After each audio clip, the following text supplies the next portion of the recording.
17 मार्च से 23 मार्च तक का समय कन्या राशि के लोगों के लिए कैसा होने वाला है। जय माता दी दोस्तों, आप सभी का स्वागत है हमारे YouTube चैनल अमृता एस्ट्रो में। और इस वीडियो में मैं बात कर रही हूं इन 7 दिनों के कन्या राशि के साप्ताहिक राशि फल के बारे में। ये जो 7 दिन हैं इनमें ग्रहों की स्थिति क्या है, नक्षत्र क्या है, योग क्या बनेंगे और उन योगों का प्रभाव किस तरह से आपकी दिनचर्या को प्रभावित करेगा। तो सबसे पहले इन 7 दिनों में बनने वाले योग और चंद्रमा की स्थिति, बाकी ग्रहों की स्थिति के बारे में हम बात कर लेते हैं। तो देखिए, मीन राशि में अभी एक साथ 4 ग्रह मौजूद हैं। प्रेम और आकर्षण के कारक शुक्रदेव मीन राशि में हैं, जो कि अपनी उच्च की स्थिति में बैठे हुए हैं। और इसके साथ बुध भी हैं, सूर्य भी हैं और राहु भी हैं। तो 4 ग्रह एक साथ चतुर्ग्रही योग बना लिया। चंद्रमा की स्थिति की बात करें तो चंद्रमा तुला राशि से गोचर करेंगे आपके द्वितीय भाव से। उसके बाद वृश्चिक राशि में, धनु राशि में और अंत में मकर राशि में। तो इन 4 भावों में चंद्रमा की सक्रियता बनी रहेगी। और जो मीन राशि में जो 4 ग्रह एक साथ हैं, इनसे भी योग बनने वाले हैं। पहला तो बनेगा लक्ष्मी नारायण योग, उसके बाद बुध सूर्य का बुधादित्य योग बनेगा। अब क्योंकि बुधदेव यहाँ नीच के होते हैं तो नीच भंग भी हो गया, तो नीच भंग का भी योग बन गया और मालव्य राजयोग भी बना हुआ है। तो इस तरह से कई तरह के योगों का निर्माण है। शनि अपनी राशि में है, मंगल मिथुन राशि में है, गुरु वृषभ राशि में है। तो ये ग्रहों की स्थिति इस सप्ताह में रहने वाली है। अब इन योगों का प्रभाव, इन एक साथ 4 ग्रहों का मीन राशि में रहने का प्रभाव किस तरह से रहेगा, इसके बारे में हम विस्तार से जान लेते हैं। तो पहली चीज तो कन्या राशि के जातकों के लिए अगर आपकी हेल्थ देखी जाए तो आपकी राशि के स्वामी बनते हैं बुध देव, जो कि नीच भंग योग बना रहे हैं, सूर्य के साथ मिलकर बुधादित्य योग बना रहे हैं। और इस समय अवधि में अपने आप को फिट रखने के लिए आपको अपने खान पान पर विशेष ध्यान रखने की आवश्यकता होगी। कुछ एक्सरसाइज वगैरह आप करते रहेंगे तो अपने स्वास्थ्य को अच्छा रख पाएंगे और अच्छे स्वास्थ्य का आनंद भी ले पाएंगे।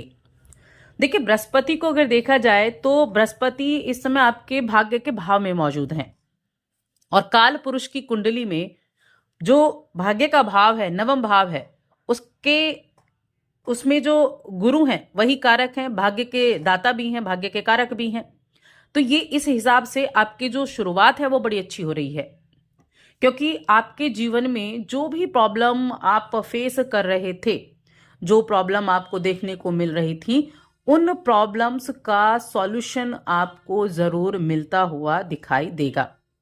क्योंकि ये एक गुरु का सपोर्ट, एक जो आपका भाग्य है उसका सपोर्ट आपको देखने को मिलेगा। तो चीजें कहीं ना कहीं आपके लिए अच्छी रहने वाली हैं, फायदेमंद रहने वाली हैं। इसके अलावा कन्या राशि के जातकों के लिए नई संभावनाएं भी इस समय रहेंगी, यानी नए तौर तरीके, नया काम करने का तरीका आपके लिए हो सकता है। कार्य क्षेत्र में जो आपकी योजनाएं हैं वो भी सफल रहेंगी। बस आपको थोड़ा सा धैर्य बनाकर रखना है। और देखिए, जो चंद्रमा का गोचर है ना, शुरुआत में धन लाभ कराएगा, क्योंकि धन की भाव में आपके लिए चंद्रमा रहेंगे, धन भाव कराएंगे। चंद्रमा तो रहेंगे तुला राशि में, जिसके स्वामी शुक्रदेव हैं और शुक्रदेव उच्च अवस्था में चल रहे हैं, यानी धन के स्वामी उच्च अवस्था में चल रहे हैं, तो धन लाभ के योग बनते हैं। मन को प्रसन्न करने वाली खुशखबरी भी आपको देखने को मिलेगी। इनकम के सोर्स आपके लिए अच्छे बने रहेंगे।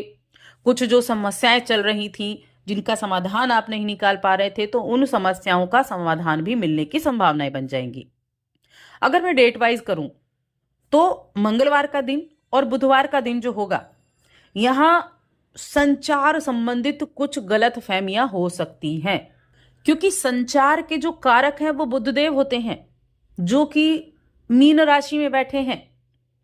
संचार संबंधी कुछ गलत फहमियां हो सकती हैं, इसलिए थोड़ा सा ध्यान रखना है, जिसका परिणाम क्या होगा कि सही परिणाम मिलने में थोड़ी देर हो सकती है, लेकिन आपकी आर्थिक स्थिति अच्छी रहेगी।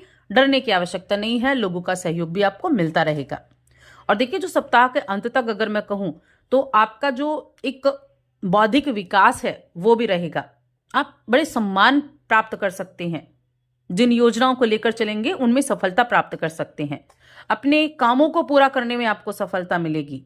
अपने मित्रों से मुलाकात करने का आपको मौका भी इस समय अवधि में मिलने वाला है। तो कहीं ना कहीं अच्छा है। सप्ताह का मध्य भाग जो रहेगा वहां आप कुछ खरीदारी कर सकते हैं, खर्चे का योग है। अपने घर से संबंधित कुछ जरूरी खरीदारी करते हुए दिखाई देंगे, या सुख सुविधाओं से संबंधित, यानी कि जो आपकी सुख सुविधाओं को बढ़ाते हैं ऐसी चीजें आप खरीद सकते हैं। अपने घर के कुछ अगर ऐसे मुद्दे चल रहे थे जो काफी संवेदनशील थे, तो उनको भी आप सॉल्व करने का प्रयास करते दिखाई देंगे। तो देखिए यहां एक चीज मैं जरूर कहूंगी, आपके दूसरे घर का स्वामी, जो कुटुंब का घर होता है, उसके स्वामी उच्च के बैठे हैं, साथ में राहु, सूर्य और बुध भी हैं। तो आपको क्या करना है, किसी भी मुद्दे को लेकर इस सप्ताह में कोई बातचीत होती है किसी भी मुद्दे को लेकर, तो समझदारी का परिचय देना है। वाणी पर नियंत्रण रखते हुए समझदारी का परिचय देंगे तो अच्छा रहेगा। आपके जो राशि है उसमें कौन बैठा है, केतु विराजमान है पहले भाव में। तो एक तो जो आपका वर्क प्लेस है, किसी से भी कोई भी वादा ना करें जब तक आप खुद ये आप नहीं जानते हो कि आप उस वादे को पूरा कर सकते हैं। कोई भी काम ऐसा हाथ में ना लें अगर आपको लगता है कि आप उसको पूरा नहीं कर सकते हैं, तो इस चीज का अच्छे से बस ध्यान रखना है। अब हम स्टूडेंट्स की बात करते हैं, तो ये समय उच्च शिक्षा के लिए काफी अच्छा है। आपको जो हायर एजुकेशन से जुड़े हुए हैं उनके लिए मैं कहूंगी अच्छा समय रहेगा, सफलता मिलने का समय है, पढ़ाई में मन लगने का समय है। जो कोई ग्रह हैं उनकी जो दृष्टियां हैं वो आपकी संगति में सुधार करेगी। आपकी अगर संगति अच्छी नहीं थी तो उसमें थोड़ा सा सुधार होता हुआ दिखाई देगा। अपने दोस्तों का, परिवार का, सबका सपोर्ट आपको मिलता हुआ दिखाई दे रहा है। तो उस लिहाज से देखा जाए तो चीजें जो है वो ठीक होती हुई दिखाई दे रही हैं। इसके अलावा अगर हम लव लाइफ की बात करें कन्या राशि के जातकों के लिए, या फिर वैवाहिक जीवन की बात करें, तो कोई दोस्त आपको प्रपोज करने के बारे में सोच सकता है, लेकिन थोड़ा सा ध्यान रखें। ऐसी स्थिति में जो भी डिसीजन लेना है बहुत सोच समझ कर लेना है, क्योंकि इस चक्कर में आपकी फ्रेंडशिप ना खराब हो जाए, तो ये भी आपको देखना पड़ेगा। और शादीशुदा जीवन की अगर बात करूं तो शादीशुदा जीवन में मुझे स्थितियां जो हैं वो फिर भी ठीक ठाक बनती हुई दिखाई दे रही हैं।